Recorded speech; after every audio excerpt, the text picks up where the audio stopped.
Dzień dobry, cześć. Witam Was, moi mili widzowie, bardzo serdecznie. Tym razem z miejsca, gdzie cieśnina Piana uchodzi do morza. A dlaczego z plaży nad Pianą? Otóż pora najwyższa na zupełnie nowy kierunek naszych wspólnych wycieczek. Czyli mówiąc wprost, zmierzamy na Rugię. Dzisiaj właśnie zapraszam Was na pierwszą część tej eskapady, czyli obadamy sobie drogę od Świnoujścia do Stralsundu.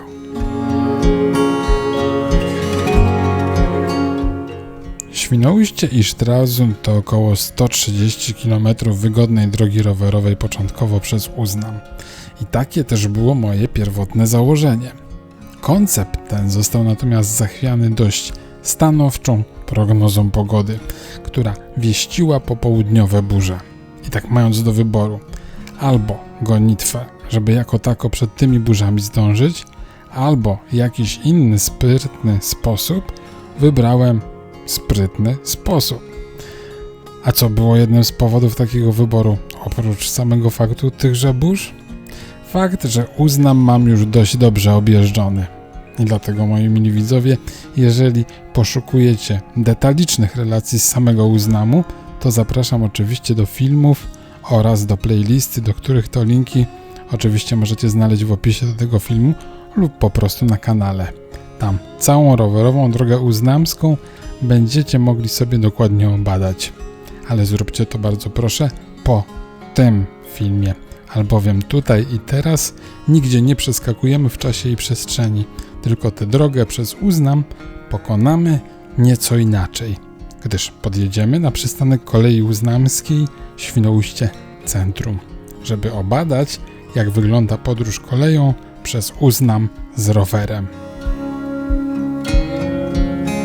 To, co pierwsze rzuca się w oczy, to dość mało przestrzeni w pojedynczej sekcji, ale to, co jednocześnie cieszy już od wejścia, to brak haków i tym podobnych dziwnych instalacji. Rower stoi sobie po prostu na podłodze.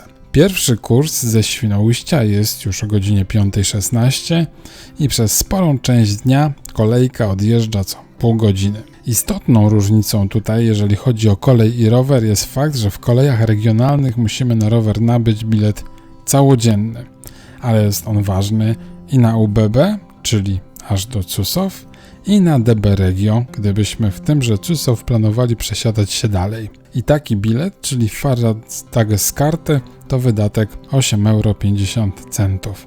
Natomiast za osobę jedną dorosłą na trasie Świnoujście-Wolgast, nie kombinując z żadnymi zbiorczymi regionalnymi ofertami, czyli zwykły Einzelfahrt, zapłacimy 13,90 €. Na przystanku Świnoujście Centrum nie ma żadnego automatu, więc bilety kupimy u konduktora i od jakiegoś roku lub 2 jest również możliwość płatności kartą. Natomiast jakiś czas temu zrezygnowano z opcji płatności w złotówkach. Bilety możemy również kupić w aplikacji DB Navigator, tylko tam już nie nabędziemy pojedynczych biletów UBB, ale tylko te regionalne landowe. A przynajmniej taki jest stan na czerwiec 2026 roku. Kolejka uznamska nie jest jakimś szczególnym demonem prędkości, ale po niewiele ponad 1 godziny jazdy i chyba około 17 przystankach docieramy na charakterystyczny most zawodzony nad Pianą i tym samym opuszczamy wyspę Uznam po zachodniej jej stronie i zaczynamy już od Wolgast rowerową część naszej podróży. Przy czym warto jeszcze na chwilę zatrzymać się na samym starym mieście w Wolgast. Dzisiaj to stosunkowo niewielkie miasteczko, ale ze starówką będącą świadectwem historycznej świetności. Kiedyś Wołogoszczy, przez kilkaset lat stolicy księstwa wołogoskiego. A o pokrętnych kolejach losu może najlepiej świadczyć fakt, że jedno z najbardziej znanych starć na przestrzeni wieków, które miało tutaj miejsce, to bitwa pod Wołogoszczą, czyli konfrontacja w wojnie 30-letniej pomiędzy wojskami duńskimi i wojskami Ligi Katolickiej pod dowództwem Albrechta von Wallensteina. Tak, od tego wielkiego pałacu w Pradze, który teraz jest czeskim parlamentem. Pałac, nie Albrecht von Wallenstein. No ale najwyższa pora wsiąść na rower. Na niemieckich drogowskazach rowerowych mam wrażenie, że oznaczenia samych szlaków pełnią drugorzędną rolę. I w sumie to bardziej jest istotne, gdzie jedziemy i jak jest daleko. Czyli w sumie racja. Teoretycznie tutaj mamy jeszcze znaczek Eurovelo 13, ale już 10 gdzieś się zgubiła, gdzieś zniknęła. Potem zniknie też 13, ale za to niezmiennie jako nadmorski szlak towarzyszyć nam będzie oznaczenie D2 oraz Ostsee-Radweg. Tak więc kierujmy się po prostu na Greifswald. Wyjazd z Wolgast to typowa kombinacja najpierw takiej podmiejskiej ścieżki rekreacyjnej, pod Wolgast znajduje się małe zoo, ścieżki, która potem wyprowadza nas już na taki dystansowy asfalcik i taką już drogą rowerową zmierzamy na północ bez większych przeszkód. Bez większych, albowiem w czerwcu można było jeszcze w Crosslin natrafić na mały remont drogi. Jednakże nie utrudniał on jakoś szczególnie podróży.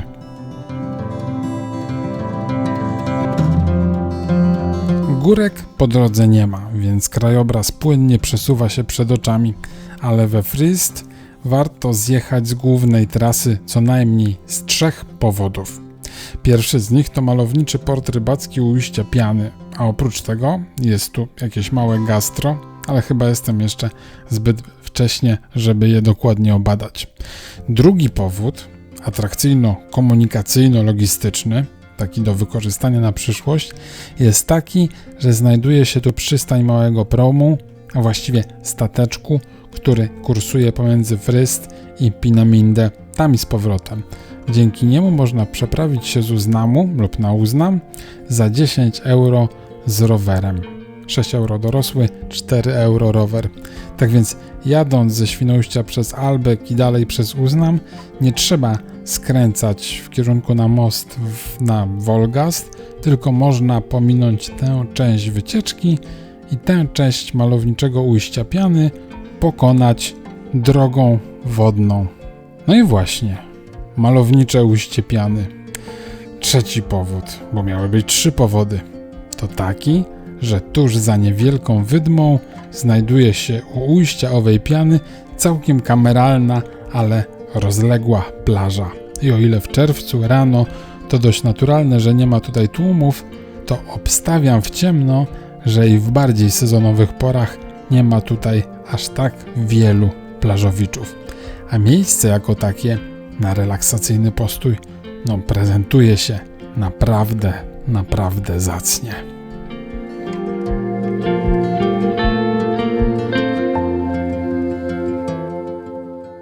Po drodze do Lubmina przez większość część trasy niewiele elementów jest w stanie spsuć tą nadmorską harmonię. Właściwie jest to tylko jeden, ale taki duży gabarytowo element. Pozostałości po dawnej wschodnio-niemieckiej elektrowni atomowej przezywanej pieszczotliwie Czarnobylem Północy.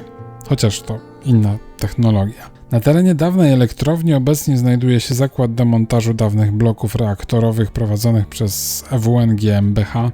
Co ciekawe, na terenie elektrowni znajduje się również mała ekspozycja muzealna oraz po wcześniejszej rezerwacji można zwiedzić dawny blok numer 6, który nigdy nie był uruchomiony i jest jednym z niewielu miejsc w Europie, gdzie można wejść do niemal kompletnego budynku reaktora atomowego. Ale mam wrażenie, że to jest jednak temat na kompletnie inną bajkę.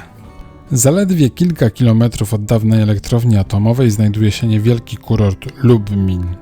Co ciekawe, w czasach NRD również funkcjonował on jako miejscowość turystyczna, gdyż technologia jądrowa przez ówczesne władze była przedstawiana jako 100% bezpieczna. Nawet wtedy, gdy w grudniu 1975 roku doszło do incydentu, na wskutek którego awaria elektrowni otarła się o katastrofę nuklearną. A co jeszcze bardziej ciekawe, wzmożone środki bezpieczeństwa nie zostały wdrożone po tej awarii aż przez 11 lat, a sam fakt został upubliczniony dopiero po upadku muru berlińskiego w lutym 1990. Elektrownię zamknięto 5 lat później. A sam Lubmin z nowym molo i nową mariną wygląda na to, że miewa się dobrze, może nawet lepiej niż kiedykolwiek.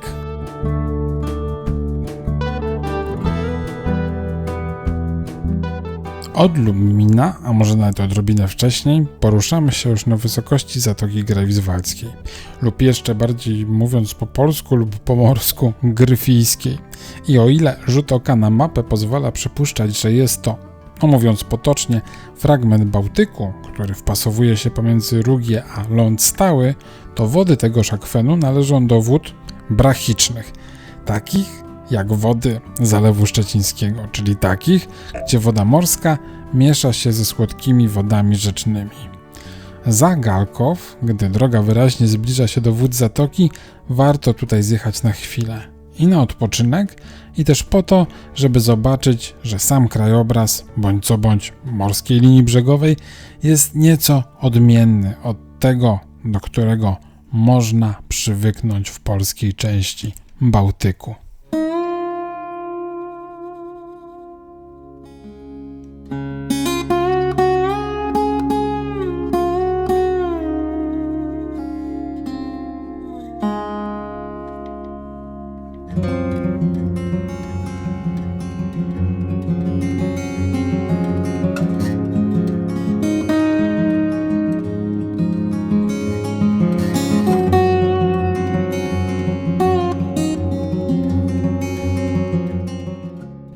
Taka urozmaicona linia brzegowa, oprócz właściwości niewątpliwie malowniczych, ma jeszcze jedną istotną cechę, że przez jej pokrętność, gdy chcemy dość dokładnie zwiedzić takie wybrzeże, to musimy parę ładnych kilometrów dorzucić do wyprawy.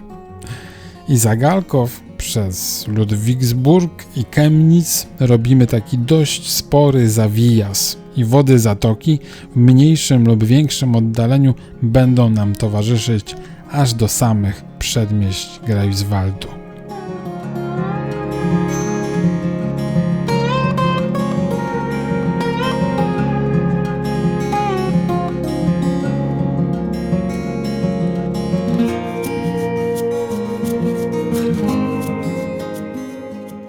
A Greifswald zaskakuje właśnie już od samych przedmieść, gdyż to właśnie wjeżdżając od strony wschodniej i kierując się za wskazaniami szlaków rowerowych docieramy do sporej mariny znajdującej się u ujścia rzeki Ryk do Zatoki Gryfijskiej. Celowo nazywam ją sporą, gdyż w porównaniu z rozmachem, który napotkamy 3-4 km dalej w centrum Greifswaldu, ta tutaj część jest tylko spora.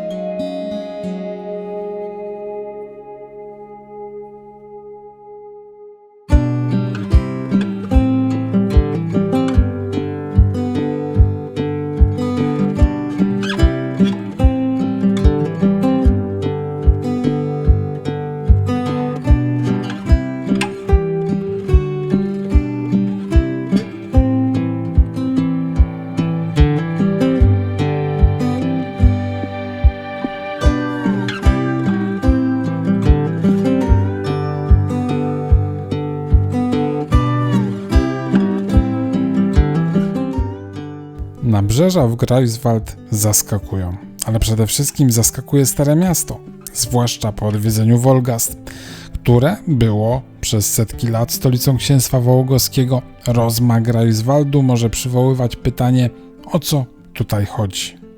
Wolgast był stolicą rezydencjonalną dynastii Gryfitów, nie był natomiast centrum handlowym ani intelektualnym.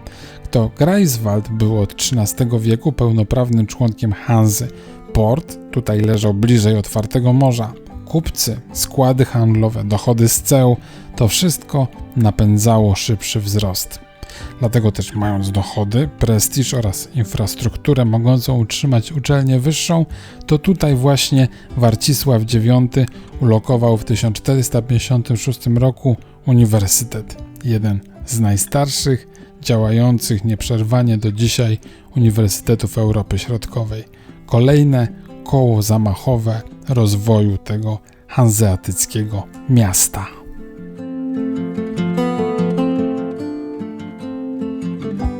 Greifswald jawi się ogólnie jako temat na jakieś osobne, dokładniejsze zwiedzanie. Ale tym razem jest tylko przystankiem w drodze. W drodze, której płynność i swoista harmonia zaczynają, metaforycznie mówiąc, nieco zgrzytać.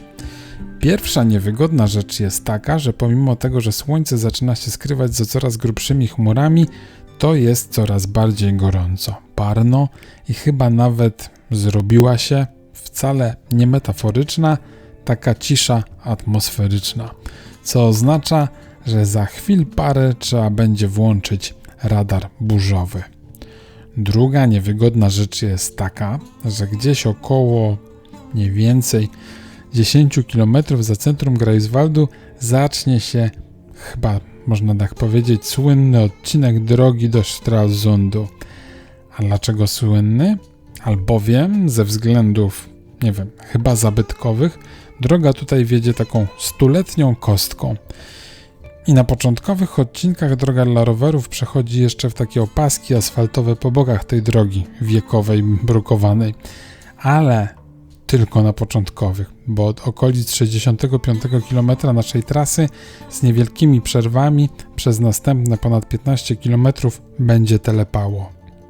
To się może znudzić nawet z amortyzatorem, a na sztywnym widelcu chyba nie chciałbym doświadczać, jak to jest na sztywnym widelcu tutaj.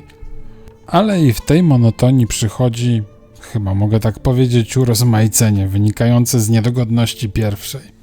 W okolicach 70 km zaczyna padać. Burza jest gdzieś za mną, więc mam trochę szczęścia. A trochę temu szczęściu pomogłem, wliczając czas tak, żeby przedostać się przez Uznam pociągiem i być raczej za burzami niż przed. Ale i tak ulewa za chwilę, unieruchamia mnie w wiacie przystankowej na następne 3 kwadranse. A potem popadywać to już będzie do samego Stralsundu.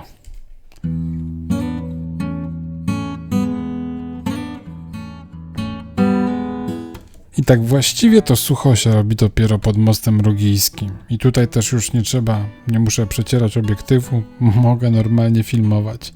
I również tutaj mam dzisiaj nocleg. Ale nie pod mostem, ale w okolicy.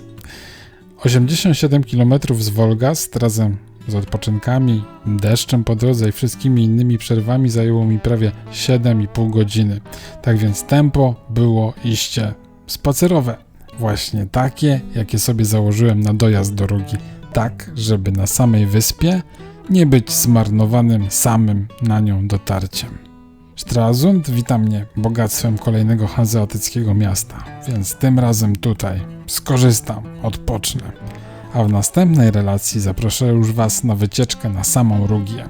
A dzisiaj już dziękuję Wam za wspólnie spędzony czas razem i żegnam się już, ale tymczasowo, bo właśnie do następnego razu. Do zobaczenia, cześć!